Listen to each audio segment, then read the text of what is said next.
Ja, v bistvu sem mislila, da bo malo bolj grozno, ampak sem nekako preživela. Malo še moram mogoče zdaj za polfinale pogruntati, mogoče malo taktiko prilagoditi.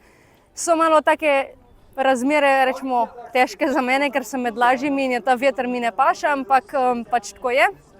Tako da ja, zdaj sem začela s tekmami in zdaj je pač una prva tekma, zmeri se mi zdi malo si nervozen, pa tako pa enkrat, ko prebiješ ta led, je zmeri lažji, tako da za dan sem konc, pa jutri v bistvu imava K2, pa polfinale Jurija, tako da bomo poštimali, da bo okej. Ja, mislim, res se nisem pač pripravljala za Jurija, no, tudi ga skoraj nikoli ne tekmujem, tako da nisem prav točno vedela tam pred štartom, kako bo, ali mi bo težko ali ne, ampak v bistvu ne bom rekla, da sem njih uživala med tekmo, ampak ni bilo pa to grozno, no, tako da ni, naprimer, da bi me volja do življenja minila med tekmo, tako da je bilo okej. Ja, meni je v bistvu zmeri lažje, no, da imam še en štart, da se malo res vpeljem v tekmo, pa da začutim to tekmovalnost.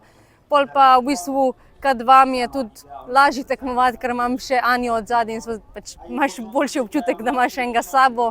In v bistvu ja, tisti K2 je v bistvu glavna, tam ciljeva na najvišja mesta, tako da ja, upamo, da se vse izide po planih.